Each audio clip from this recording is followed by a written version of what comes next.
14절 말씀입니다.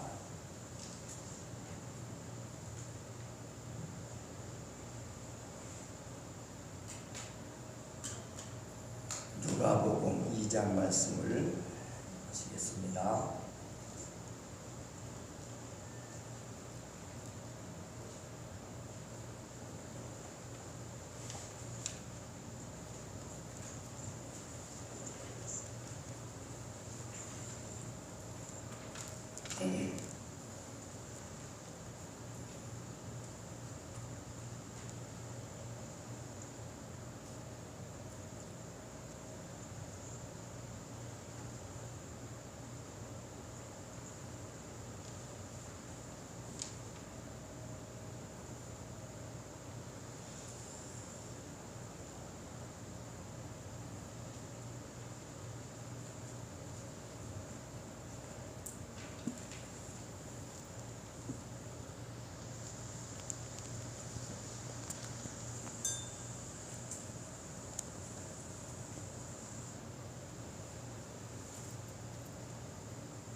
오늘 은혜 받으실 말씀은 누가복음 2장 1절부터 14절 말씀입니다. 다 같이 합독하시도록 하겠습니다.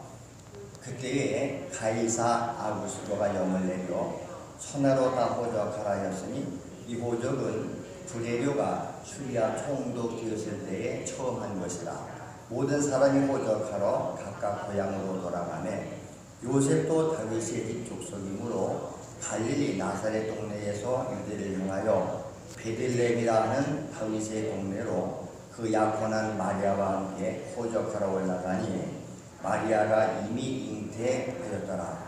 거기 있을 그때에 해산할 날이 차서 첫 아들을 낳아 강보로 싸서 그 위에 이르렀으니 이는 여관에 있을 곳이 없음이로라. 그 지역의 목자들이 밤에 밖에서 자기 양떼를 지키더니 주의 사자가 곁에 서고 주의 영광이 그들을 두루 비추매 크게 무서워하는지라. 천사가 이르되 무서워하지 말라. 보라, 내가 온 백성에게 미칠 큰 기쁨의 좋은 소식을 너희에게 전하노라. 오늘 다윗의 동네에 너희를 위하여 거주가 나셨으니 곧 그리스도 주시니라.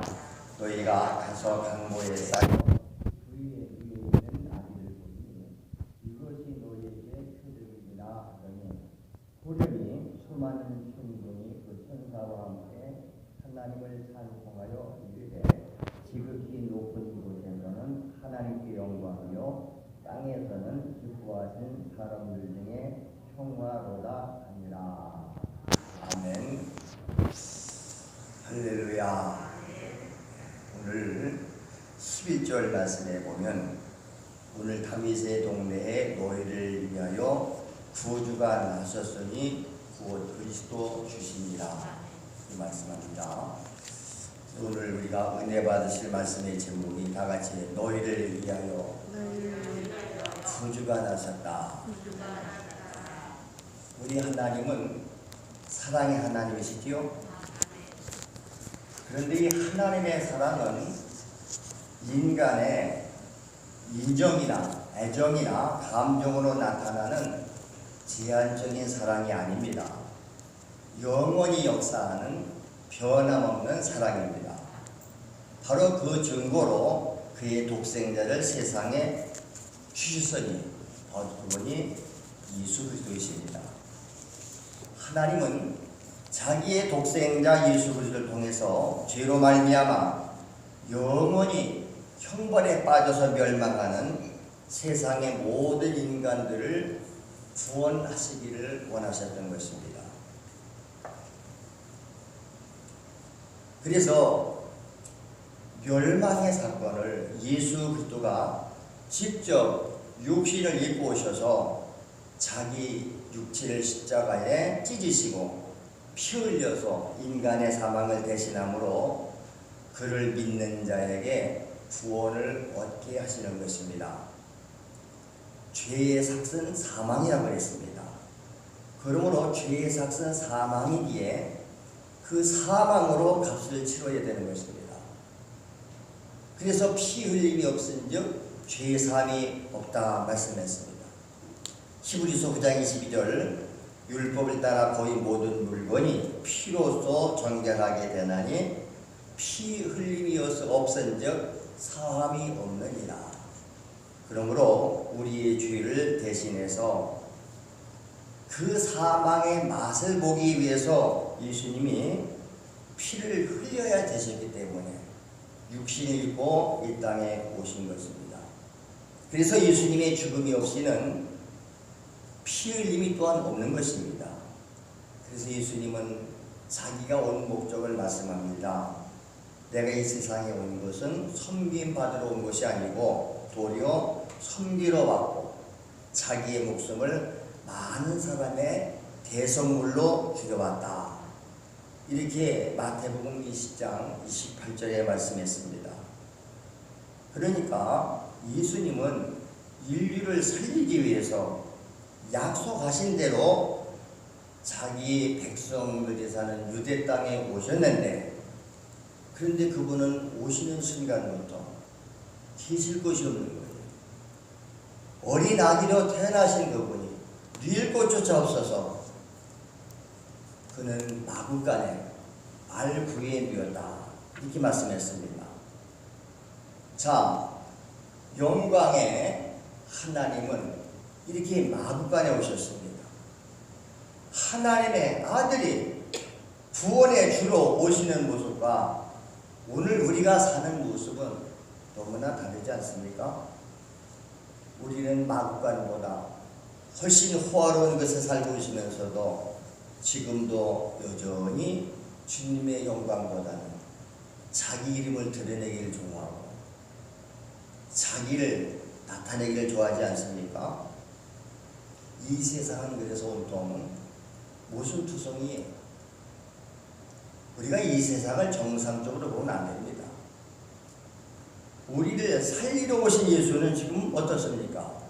빌라도 법정에서 주인 취급을 받습니다. 인간의 죄를 대신해서 그분은 무릎을 꿇고 매를 맞습니다. 신문을 받으십니다.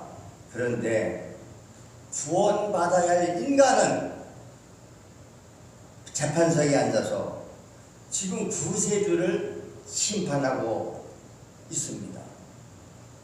오늘 이 시대가 그때나 뭐가 다릅니까? 오늘 우리들의 시대에 예수님이 태어난 그때의 시대를 지금 재현하고 있지 않습니까? 신앙의 양심이 있는 자라면 정말로 참의 눈물이 없이, 감사의 눈물이 없이는 그분을 영접할 수가 없는 것입니다. 그러나 주님이 거하실 집은 사람이 세운 집이 아니라고 했습니다. 그분은 하늘의 영원한 곳에 있는데 곧 거룩한 성소인 것입니다. 히브리서 9장 11절에 말씀합니다. 그리스도께서는 장래 좋은 일에 대제사장으로 오사 손으로 짓지 아니한 곳, 곧 이 창조에 속하지 아니한 더 크고 온전한 장막으로 말미암아 이렇게 말씀합니다. 여러분, 우리가 그분을 믿고 그분의 자녀가 됐다고 그러면 우리가 영원히 거할 집도 이 세상에 있지 않습니다. 오직 하나님 아버지와 함께 영원히 우리가 거할 조소는 하늘에 있는 줄로 믿습니다. 요한복음 14장 1절 이하에서 예수님께서 말씀했지 않습니까? 너희는 마음에 근심하지 말아라. 하나님을 믿으니 또 나를 믿어라. 내 아버지 집에 거할 곳이 많다 그래요. 그렇지 않으면 너희에게 일렀으리라. 내가 너희를 위해서 거처를 예비하러 가노니. 예수님께서 다시 승천하시기 전에 하시는 말씀이에요. 내가 너희가 있을 거처를 예비하러 간다. 가서 너희를 위해서 거처를 예비하면 내가 이 세상에 다시 와서 너희를 내게로 영접하여 나 있는 곳에 너희도 있게 하리라. 내가 어디로 가는지 그 길을 너희가 아느니라. 그때 도마가 묻습니다. 주여, 어디로 가시는지 우리가 알지 못하거늘 그 길을 어찌 알겠사옵나이까. 이럴 때 예수님께서 하시는 말씀이 내가 곧 길이요 진리요 생명이니 나로 말미암지 않고는 아버지께 올 자가 없다. 할렐루야. 그러니까 이 모든 것이 이 세상의 물질 문명에 속한 것으로 된 것이 아니라는 것입니다. 인본주의적 수단으로 된 것도 아니라는 것입니다. 오직 하나님께서 우리 인간에게 허락하신 하나님의 아들이신 예수 그리스도를 통한 사랑의 실천에 있는 줄로 믿습니다. 우리가 성탄절이라고 하는데 성탄절은 예수 그리스도의 탄생을 말하는 것입니다. 동시에 내가 죄에서 거듭나는 출생의 날이기도 하는 것입니다. 하나님이 육신을 입고 이 땅에 태어나신 그날이 성탄절이라고 하면은 바로 말씀이신 그 하나님, 영이신 하나님을 내 안에 모실 때, 내 안에 그분이 오시는 그날이 바로 성탄인 줄로 믿습니다. 성탄, 거룩한 탄생이다. 자, 그러면 오늘 우리가 성탄하시는 예수님을 어디에다 모셔야 되겠습니까? 바로 죄로 더러워진 부유와 같은 우리의 심령에 그리스도의 생명을 모셔야 되는 줄을 믿습니다. 그리고 그분의 살과 피로 영원한 양식과 음료를 마시는 자가 되어서 영원한 하나님의 자녀로 살아가야 되는 줄을 믿습니다. 우리가 육체를 가지고 이 땅에 살지만 우리들의 시민권은 하늘에 있다고 했습니다. 이 땅은 육체가 잠시 머물렀다 가는 곳이에요. 그런데 육체의 생명은 제한이 되어 있습니다. 그러면 다 죽을 거 아니에요. 특별히 뭐 여기 나이가 많이 드신 분들은 앞으로 얼마 안 남았어요. 육체의 생명이 끝나면 영혼의 때가 있다고 그랬지 않습니까? 그 영혼의 때에 가서 우리가 천국에서 주와 영원히 살 것이냐, 마귀와 그의 사자들을 위한 지옥에 가서 영원히 살 것이냐, 그것은 우리가 이 땅에 살면서 우리가 선택하는 거예요. 마귀의 지배하에서 마귀가 시키는 대로 살던 사람들은 마귀가는 지옥에 갈 수밖에 없지 않습니까? 이제 우리는 그래서 예수님이 말씀한 대로 내 살을 먹고 내 피를 마시는 자마다 그 안에 생명이 있다 말했습니다. 우리가 이 복음의 생명을 받아들이고 믿을 뿐만 아니라 이제 이 예수를 소유한 자는 나가서 이 기쁜 소식을 전해야 될 줄로 믿습니다. 우리가 기쁜 소식은 전파되어야 돼요. 여러분, 이 세상 소식에는 그렇게 민감하게 반응하는데 왜 하늘의 소식에는 그렇게 둔하십니까? 이 땅에서는 뭐 뉴스만 틀어도 그냥 금방 반응을 하고 대처를 잘해요.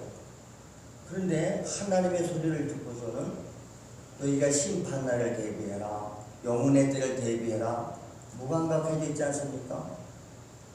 그러니까 우리는 구원받는 일에 실패할 수밖에 없다. 똑같이 구세주의 탄생 소식을 들었는데 헤롯은 그 태어나신 예수 그리스도 구세주를 죽이려고 찾아요. 그러나 저 동방의 지식인들 석학들은 어떻게 했습니까? 구주가 탄생했다는 소식을 듣고 황금과 유향과 몰약을 가지고 와서 그분 앞에 엎드려 경배하고 힘을 드렸습니다. 그럼 오늘 우리는 어떻게 구주를 영접해야 되겠습니까? 여러분, 신앙은 돌을 닦는 게 아닙니다. 구세주를 영접해서 우리의 영혼을 죽이는 죄악으로 말미암은 사망을 파괴시키고 예수 그리스도와 함께 영원히 사는 것인 줄로 믿습니다. 우리가 이 땅에서 예수 편에 있지 않고 마귀 편에 있으면서 우리가 영혼의 때 가서 예수와 함께 천국에서 영원히 산다? 그건 모순입니다. 그러므로 우리는 양들에게는 무엇이 필요해요? 양들을 바른 길로 인도하는 목자가 필요할 것입니다. 근데 주님은 우리에게 뭐라고 말씀해요? 나는 선한 목자다 그래요. 누구든지 내 음성을 듣는 자는 살아난다. 우리는 세상의 소리를 듣는 게 아니라 주님의 소리를 들어야 될 줄로 믿습니다. 그래서 하나님이 사랑이신데 하나님이 세상을 참 사랑하셔서 독생자를 주셨다고 그러잖아요. 그분이 예수 그리스도예요. 성탄이요. 왜 독생자를 보내주셨습니까? 그를 믿는 자마다 멸망하지 않고 영생을 얻게 하려 하심이니라. 그를 믿는 자는 심판을 받지 않는다. 그러나 그를 믿지 않는 자는 이미 심판을 받은 것이니라 말씀했습니다. 여러분, 영생을 얻는 길은 오직 예수밖에 없는 줄로 믿습니다. 요한복음 1장에 말씀했잖아요. 태초에 말씀이 계셨죠. 그런데 이 말씀이 하나님과 함께 계셨는데 이 말씀이 곧 하나님이래요. 그런데 모든 만물들이 이 말씀이신 하나님, 그분으로 말미암아 다 지어졌대요. 그런데 그 말씀이신 하나님, 이분이 누구예요? 예수 그리스도지요. 예수님은 창조주세요. 그런데 그분이 자기가 지은 자기 땅에 왔는데 자기 백성들이 영접하지 않았다잖아요. 그게 바로 이때 예수님이 땅에 올 때 누구도 그분을 한 번도 알아보지 못했어요. 영접하지 않았습니다, 여러분. 그러나 그 가운데서 영접하는 자들, 그를 믿는 자들에게는 하나님의 자녀가 되는 권세를 주셨다. 이 하나님의 자녀가 되는 권세를 어떻게 했습니까?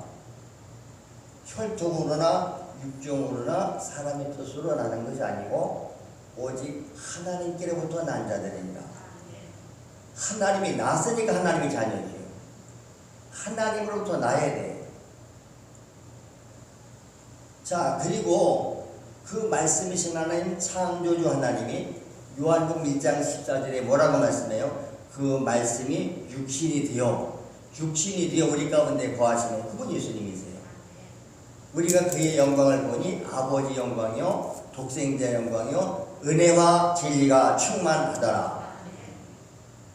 그러니까 우리가 영생 얻는 길은 오직 예수밖에 없는 줄을 믿습니다. 예수님께서 분명히 요한복음 14장 6절에 그러잖아요. 내가 곧 길이고 진리고 생명이니 나로 말미암지 않고는 아버지께 올 데 없다. 성령 받은 사도들이 초대교회 성도들이 가서 전한 소식도 이거 보니 그게 기쁜 소식인 줄로 믿습니다. 사도행전 4장 12절에 말씀했습니다. 다른 이로서는 구원을 받을 수 없나니 왜 다른 이로서는 구원을 받을 수 없느냐? 천하 사람들 중에는 구원받을 만한 다른 이름을 우리에게 주신 일이 없으니라. 오직 구원은 하나님만 하시는데 구원받는 다른 이름을 안 주셨대요. 예수밖에 없는 줄로 믿습니다. 이것이 마귀를 따르는 불신자들에게는 가장 듣기 싫은 소리지요. 잡아 죽여야 되지. 종교는 다 똑같이 왜 꼭 기독교에 구원이 있고 왜 예수에게만 구원이 있다고 그러냐? 이걸 입을 틀어막혀서 만드는 것이 차별금지법 중에 하나예요. 종교를 차별하면 안 돼요. 우리가 거기에 동의할 수 있습니까? 아니 석가나 공자하고 예수와 동일해 놓냐 이 말이에요. 그들도 다 피조물인 인간이에요. 오직 예수는 인간이 아니라 영원하신 창조주 하나님이심을 믿습니다. 이걸 못하게 한다면 어떻게 할 거예요? 그거 말하면 세상 법을 어기면 감옥에 보낼 것이고 벌금을 물릴 텐데.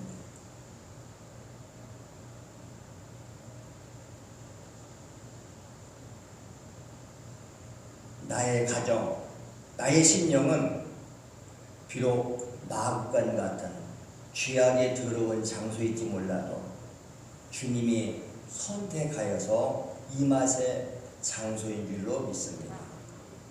어디가 복이요? 주님 계신 곳이 그래서 복이요. 초막이든지 궁궐이든지 내 주 예수 모신 곳이 천국이래잖아요. 근데 잘 아셔야 됩니다. 하나님이 말씀이신 하나님이 육신을 입고 이 땅에 오실 때 왜 저 교만한 화려한 왕궁으로 오시지 않았을까요? 아니 임금의 아들 너무 좋았을 텐데 그 천한 마구간이라는 말은 말들이 사는 곳이에요. 부유는 말이 먹는 음식을 담는 그릇이 부유예요. 왕궁에 화려한 왕궁에 오시지 않고 이렇게 천하고 더러운 말구에 오셨다고 말입니다. 그래서 오늘도 예수님은 의인들 속에 오지 않아요. 이 땅에서 권세 가지고 잘 먹고 잘 살고 권세 부리는 자들 속에 주님이 오십니까? 아니요. 한없이 자기가 주인임을 알고 정말로 세리처럼 가슴치고 애통하는 자들, 마구간 같은 우리의 심령 속에 오시는 줄을 믿습니다. 그러니까 낮아져야 주님 만나요. 낮아져야. 교만한 자 속에는 오시지 않습니다. 그래서 자기의 심령이 부유와 같은 것을 깨달은 자라면 예수를 영접할 자격이 있는 줄을 믿습니다. 예수님께서 분명히 말씀했습니다. 나는 의인을 부르러 오지 않았다. 죄인을 부르러 왔다. 네, 이 땅에서 실제적으로 예수님이 3년간 공생애를 사셨는데 그분은 날마다 누구와 같이 살아요? 꼭 죄인들과 어울려 다녀요? 세리의 집에 들어가 심지어는 세리를 자기 제자로 삼기도 하고 그러죠? 가늠한 여인과 같이 어울리고 그러니까 세상 사람들이 그를 아주 천한 대로 그냥 뭐 마구 다뤄도 되는 것처럼 그러니까 막 붙잡아다가 때리고 구문하고 무릎 꿇리고 침 뱉고 그래서 빨리 벗겨서 십자가에다 못 박아 죽였잖아요. 지난주일로 말씀드렸지요. 그분은 이 땅에 오실 때 자기의 신분을 감추고 오셨다. 만약에 그분이 하나님인 것을 알았다면 그분이 우리를 구원하러 오신 구세주인 것을 알았다면 누가 감히 그에게 그렇게 했겠어요. 그래서 지금도 주님은 이 땅에 와 계시지만 그렇게 권세 있고 화려한 왕궁에 계시잖아요. 세리원이가 말했잖아요. 너희가 광야에 뭘 보러 나갔냐? 화려한 옷 입은 자 보러 갔냐? 그들은 왕궁에 나가야겠다. 왕궁에. 바람에 흔들린 갈대를 보러 갔다. 선지자를 보러 나갔다. 옳다. 그분은 선지자보다 큰 자다. 오늘 많은 이들이 교회를 나오는데 교회 나오는 목적이 뭐예요? 오직 예수님을 만나고 그분을 예배하기 위해서 나오는 줄을 믿습니다. 수많은 선지자들이, 수많은 우리의 신앙의 선배들이 왜 그 시대에 적당히 타협하지 않고 예수님과 똑같이 그렇게 핍박받고 감옥에 가고 고문받고 못 박혀 죽었습니까? 주님은 이미 다 우리가 가야 할 길을 먼저 가신 분이에요. 그리고 우리에게 경고도 하셨어요. 너희가 나를 따르려면 많은 핍박과 박해를 감수해야 될 것이다. 세상이 너희를 박해하는 것은 너희가 세상에 속한 자가 아니라 내게 속한 자이기 때문에 그렇다. 너희를 박해하기 전에 그들은 나를 먼저 박해했다. 이거 생각해 보세요. 다니엘의 신분은 나라도 망했고 외국에서 끌려온 노예의 신분이에요. 근데 그가 하나님의 섭리 가운데 뜻 가운데 총리가 됐지요. 총리라고 하는 것은 뭐예요? 한 나라의 고위 공직자예요. 왕 밑에 최고의 공직자예요. 얼마나 흠이 없으면 종교를 빙자해서 그를 잡기 위해서 만드는 게 소위 다니엘법 아닙니까? 다른 곳으로는 아무리 탈사토로도 수사를 해봐도 흠이 없는 거예요. 그러니까 새로운 법을 만들어요. 새로운 법을 만든 게 바로 다니엘법이에요. 앞으로 한 달 동안 그 누구든지 우리 왕이나 그 누구 외에 다른 신에게 예배하거나 기도하는 자는 사자굴 속에 집어넣는다. 요즘은 바로 국회가 법을 그렇게 공부해서 공부한 거예요. 대통령, 왕의 도장을 찍어 선포했어요. 그 법을 어기면 사자굴에 들어갑니다. 그걸 뻔히 알면서도 다니엘은 여전히 하루 10번씩 전에 하던 대로 그대로 기도했지요. 그래서 고발당해서 사자굴 속에 실제로 던져졌잖아요. 이 말은 뭐예요? 내가 차라리 사자굴 속에 들어가서 죽는 한이 있어도 나는 하나님의 뜻을 거역하지 못한다. 이미 다니엘은 죽은 자인 줄 믿습니다. 사자굴 속에 던져졌다는 말은 이미 죽은 거예요. 거기 들어가서 살 자가 없어요. 그런데 그가 하나님이 보호로 살아나지요. 왜 살려줬을까요? 역시 그 믿음, 그 복음을 전하기 위해서. 아니, 하나님이 하실 일이 남아있어서. 여러분, 하나님이 쓰시는 사람, 하나님이 하실 일이 남아있는 사람은 죽음에서도 건져주실 줄로 믿습니다. 쓸모없는 것들은 필요 없는 거예요. 얼마나 많은 선지자들이 죽어갔습니까? 오늘 우리가 참으로 정말 내가 믿음에 있는 것인지 우리는 자기를 돌아볼 수 있어야 될 것입니다.